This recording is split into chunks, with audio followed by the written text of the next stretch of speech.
Welcome to the AW Confidential podcast. Today, I want to discuss uh, vulnerability, um, survivorship, and courage. And I have a really special guest with us today. The human spirit is resilient. I believe two of our greatest gifts as human beings is our ability to love and overcome adversity. Today's guest embodies both. She loved herself out of despair and came back to thrive in spite of all the hardship she has endured. Naz Meknat is a Hollywood celebrity stylist and author, and she has worked with some of the most well known celebrities that we've heard of. Sterling K. Brown, Jeannie Mai, and her book 7,000 Miles to Freedom was published in 2021, and it is based on her memoir. But I can't do it justice. I would first welcome Naz. How are you? Hi, I'm great. How are you? Good. As I was sort of doing the reading for this interview, I felt that the best way for us to get a true account of what happened. And I'm sorry, I know it'll be a little bit abbreviated, but I think, you've been featured in People and in Style magazines. Your story has been heard, and I want the audience to actually hear it from you. Sure. So I would love if you could share with us, maybe just give us a glimpse of, your incredible story. I know you were born in Tehran, Iran, Yes. and you came to the US as a refugee, and you had many challenges. And I want you to talk a bit about those challenges. I read that you endured abuse, you were held hostage, and you also had some run ins with the morality police. And for us, for me included, if you can just give us sort of a little account of, A, what is the morality police? And just, tell us a little bit about your journey. Sure. At this point, a lot of people in the world know what's going on in my country, Iran. There has been an uprising, a revolution that women have started, and it is because of the morality police. So, morality police is a branching of the policing that the Islamic regime, after the revolution of 1979, when they took over Iran, that's a branching of the policing that monitors the streets, and they just look for anything that goes against their rules and regulations, which you have to be covered from head to toe if you're a woman, and if a little bit of your hair is showing, you get in trouble with the morality police. If you're speaking to an opposite sex that's not related to you, your brother, your father, your uncle, you get arrested by morality police.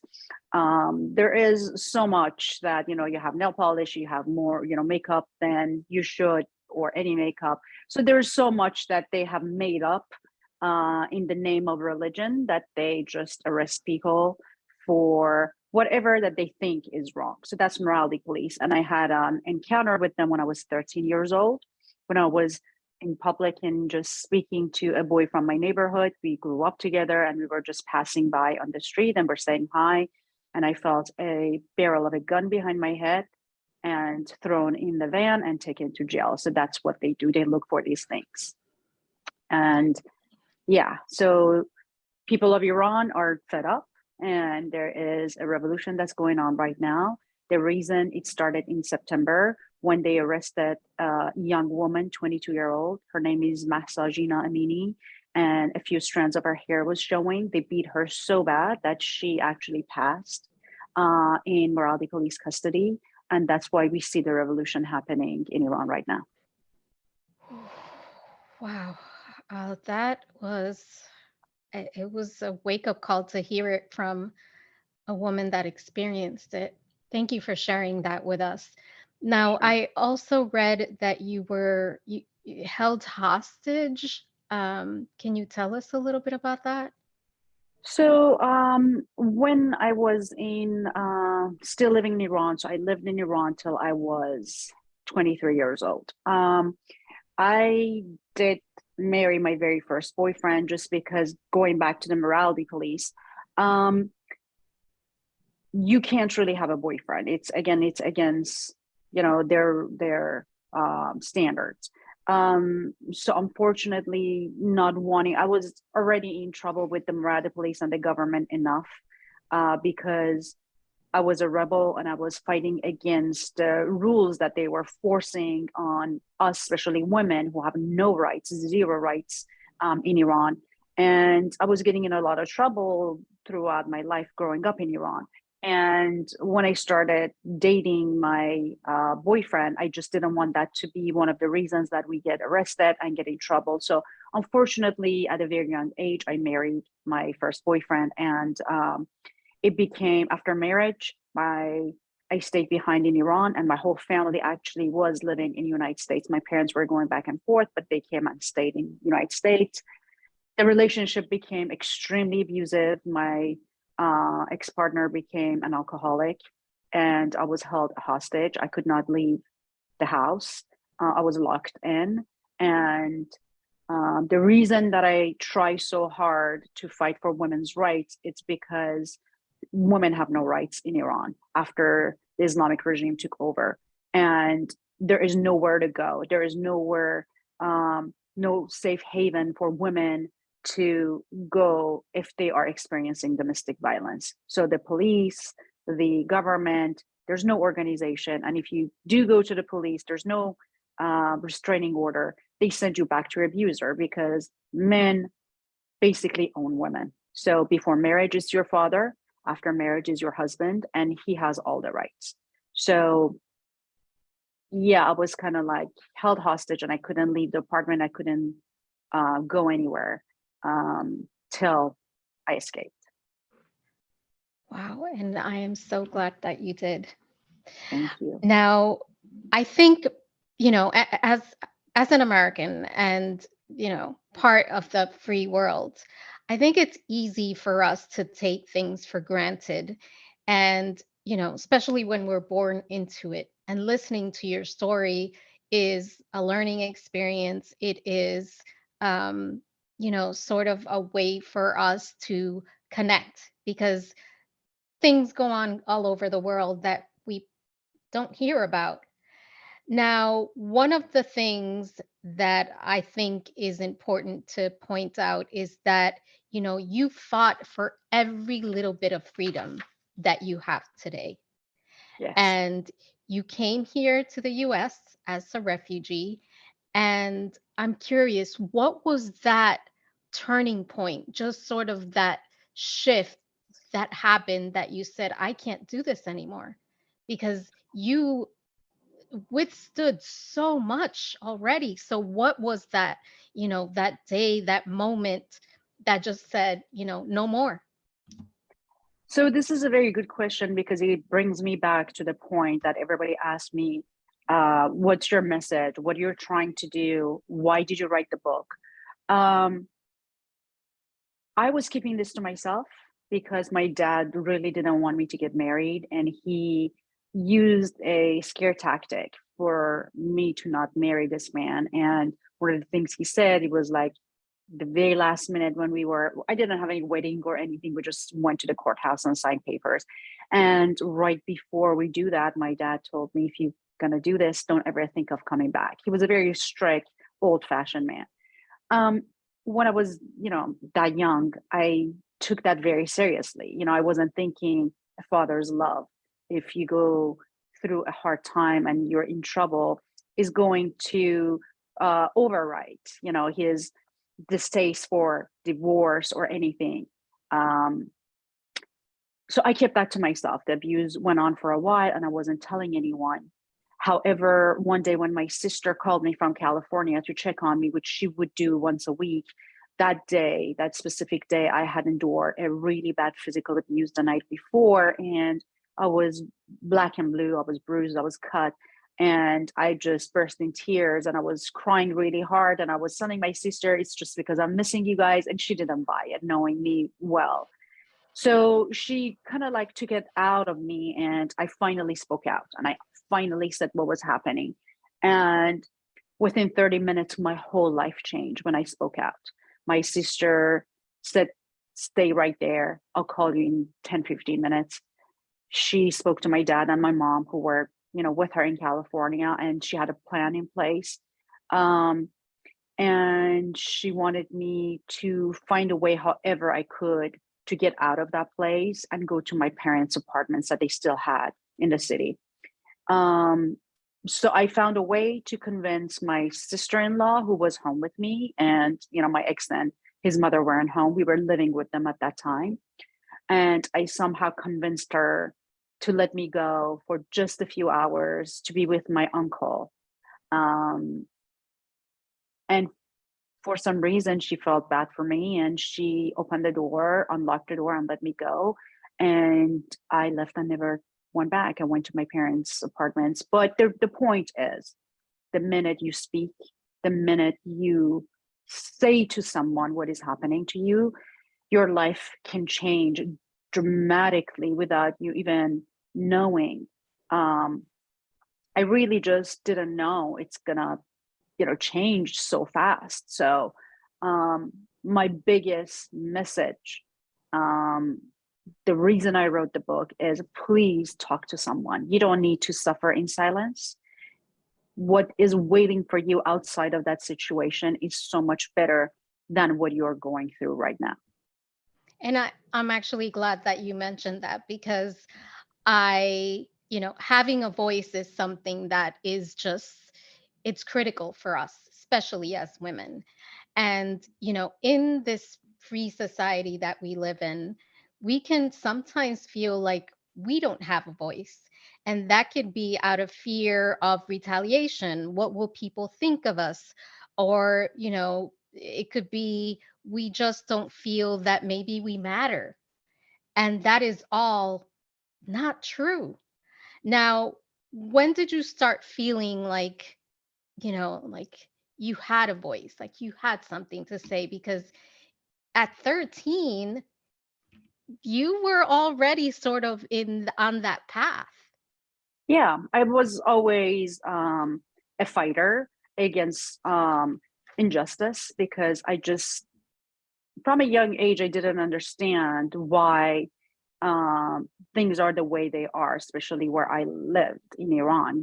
I was only 4 years old when the revolution happened, and women's rights were all taken away. So growing up, I still had a sense of this is not right. So when I was going to school, I would rebel in and fight in my own way. So the textbooks in, from elementary school till high school, the very first page is always a picture of the supreme leader um, that took, over Iran and made, the Shah of Iran, the king of Iran, leave, and they turned the country into a strict, very strict Islamic regime.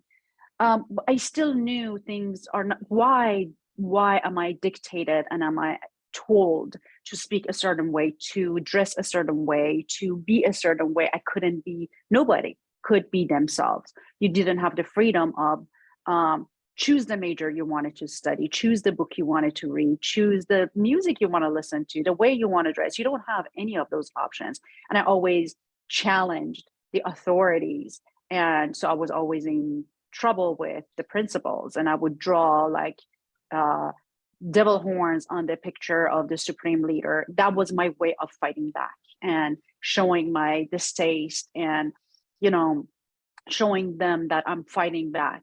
And then when that happened to me at the age of 13, while I was sitting in a jail, in that small cold cell waiting for, my parents to come and bail me out, I just, something went off in me. This was not right. I was in jail with grown women who were, real criminals. They were either, streetwalkers or, did something really horrific. And here I am, a 13-year-old, with just talking to a boy, no touching. I had my hijab on. Um, So from that day on, I knew that I had to find a way to fight back however I could.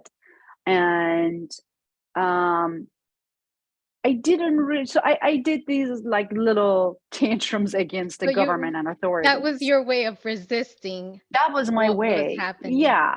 I couldn't, it wasn't, that's how we could show that we are not okay with the way things are. But once I came to United States and I felt safe from not only my abuser, but from the government. Once I arrived in the United States and found my place here and saw that there is freedom of speech, there is freedom of you being who you want to be, um, I just started voicing my opinions more and my truth more. And also, once I wrote the book, there was no turning back. I put everything out Yeah. there. And that gave me a reason to become, an activist and speak up more and talk about domestic violence. There was nothing else that I haven't said in a book. So there was nothing else that I, was worried about to hide and not wanting to share. That gave me the permission, especially after Me Too movement happened, being in an entertainment business. I found my voice and I started speaking up and speaking out about things women go through, women's rights, and recently with the revolution that's happening in Iran. As I said, it's female led. They started it, all women.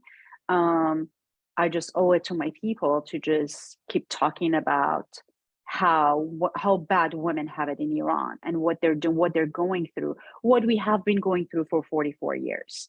And we do what we can do from outside of Iran to support the men and the women inside of Iran who are taking onto the streets and risking their lives. Wow. Now, surviving this type of trauma or any trauma, it leaves emotional scars. And I'm wondering for you, how did going through this ordeal change you? Um, I know you are a courageous woman. I know, and I don't know you. I know Thank you. you are a beautiful woman because I am looking at you. Thank you. Um, but how did it change you? How did, there must have been that transformation, and you are now older, you're wiser. How has it changed you? It has changed your life, but how about you? Because trauma leaves some deep scars. Yes. One of the most therapeutic things that I could have done was writing my book because I really didn't deal with, any of the trauma that I've experienced in a proper way. I never got a therapist. I just put it in the back of my head and I'm like, I'm never going to think about it.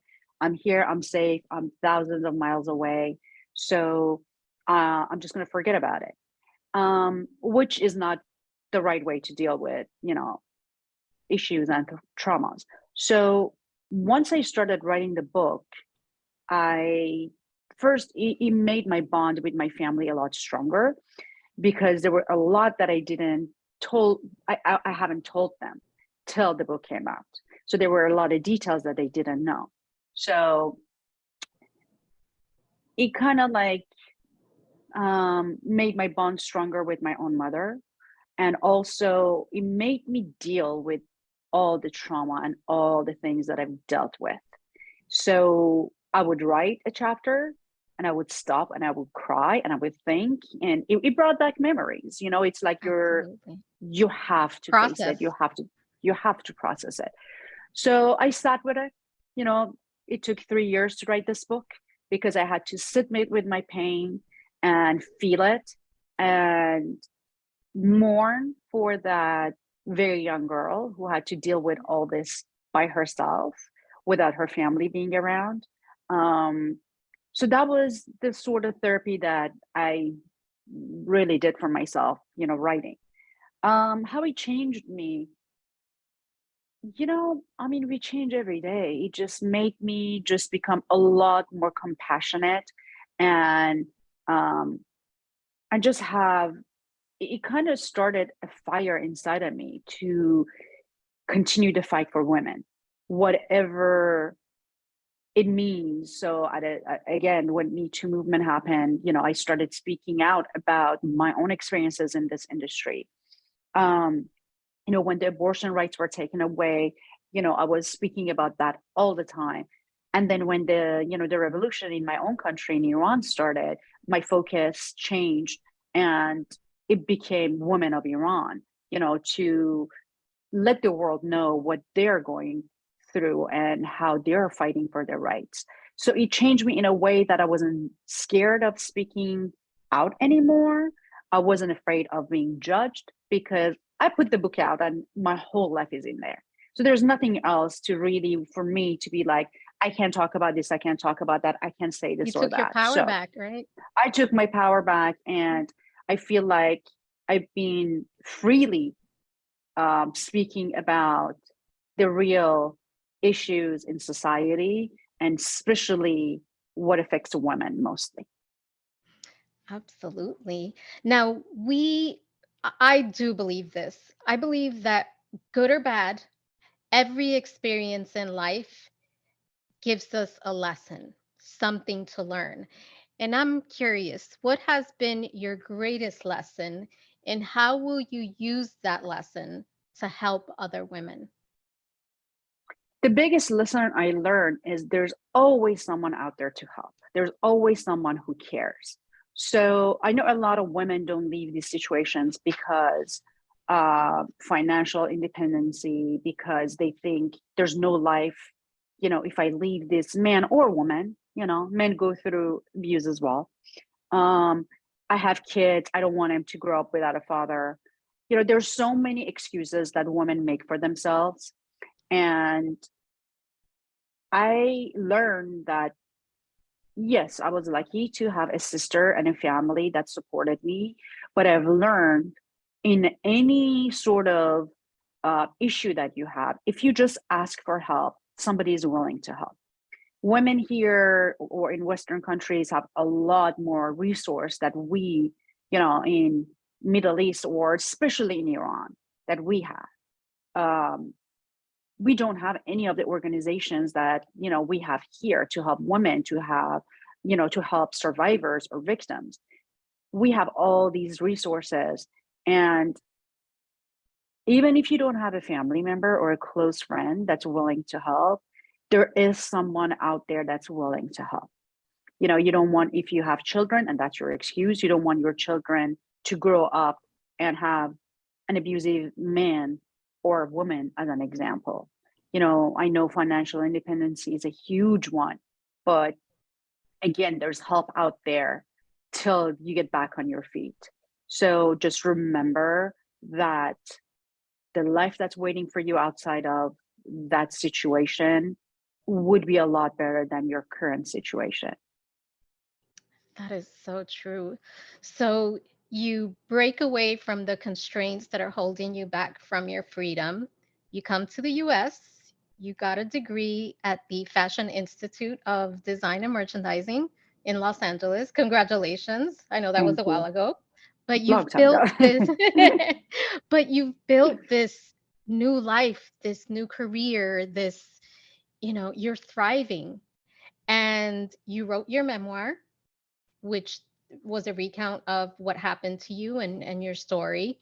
And you're also an advocate for women's rights. So you're working to bring awareness to sexual violence and domestic violence. So what's next for Naz? Right now, I'm extremely focused on my people in Iran. With the revolution that's going on right now, as I said, women started this revolution, and I'm not alone. All Iranians outside of Iran, their focus have shifted. We've never been more united.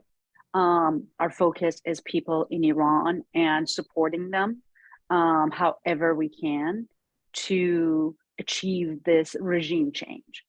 That's all they're asking of us, to go to the rallies, to reach out to the representatives, to do whatever we can from outside of Iran to help them finish this revolution and help them in the changing of this brutal regime.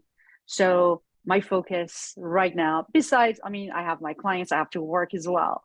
Um, but besides, um, taking care of my clients, and especially right now it's award season, so it's like a Yes. very, very busy time. So I still do find some time in a day to, even if I do a post on social media about what's going on in Iran. Um, every Saturday we have rallies in Los Angeles, so I try to attend, um, and we try to engage the media.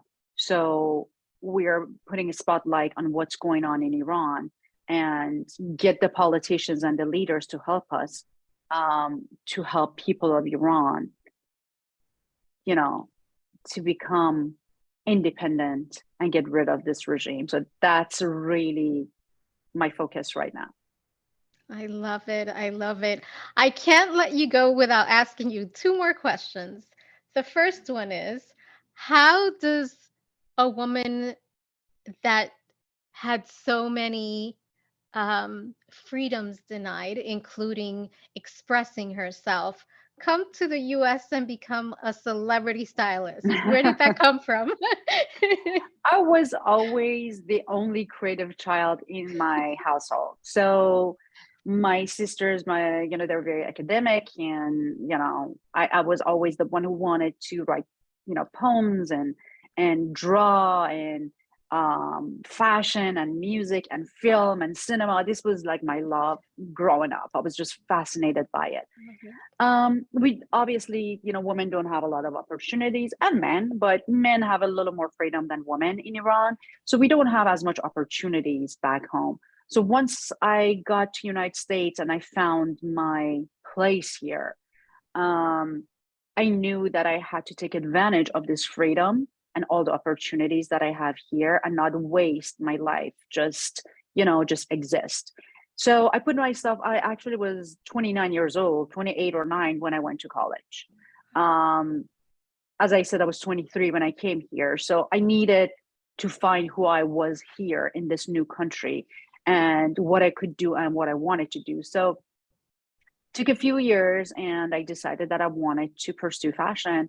And, I went to Fashion Institute, got my, I worked and I went to college at the same time. And then, when I graduated, little by little, I tried a lot of different things in fashion, because there's so many things you can do Right. in the fashion industry, from custom design for films and, or what I do, which is, styling celebrities, I personal think I shopping. I think if I'm not mistaken, you just styled someone on the cover. Was it Harper's Bazaar? Yes, Yes, yes. She's congratulations. It's thank you. beautiful. Thank you. She's a British actress. So, or photo shoots, as you mentioned. And I found that I wanted to be in film, I but love I it. found that the grueling hours being on set was like I couldn't handle it. So I found that I was really good at styling and I enjoyed it.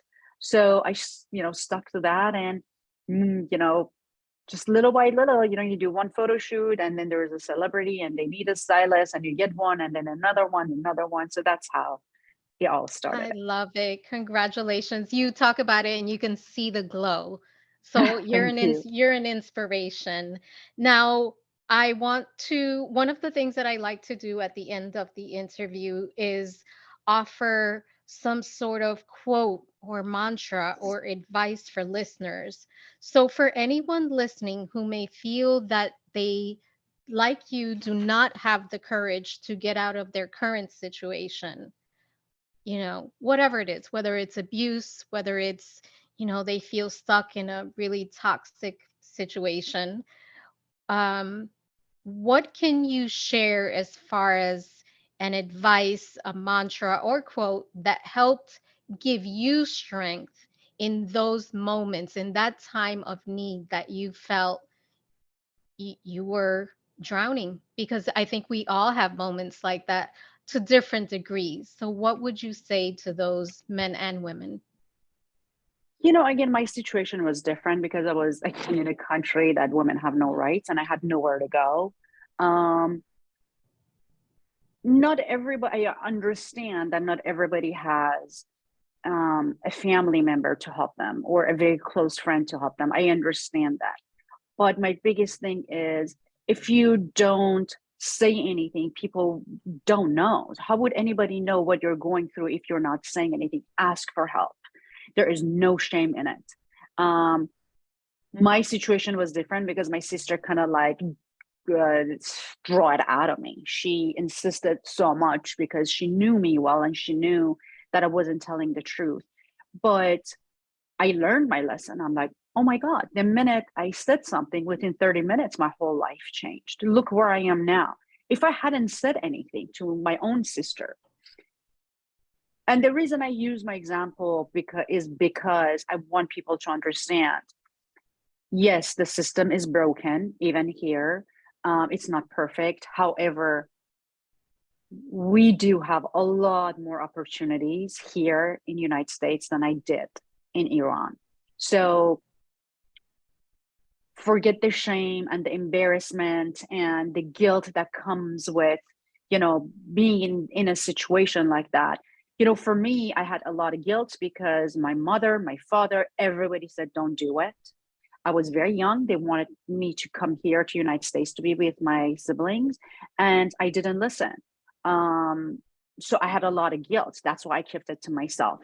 And I thought my dad is going to be so mad and angry at me. And he was so kind. Sorry, it makes me a little emotional Oh, it's because my okay. dad passed about 12 years ago. Oh, But sorry.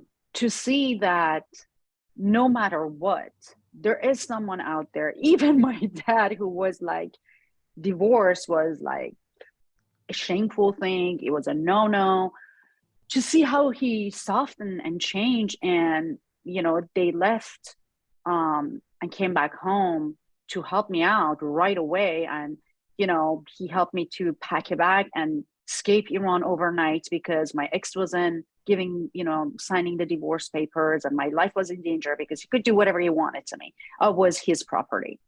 So my biggest lesson was, you never know who's willing to help.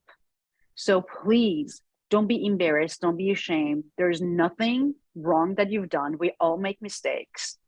And just say something. Use That's your it. voice. Just say something. Say something. I promise you. Maybe the first person says, I can't help you. Maybe the second person says, I can help you.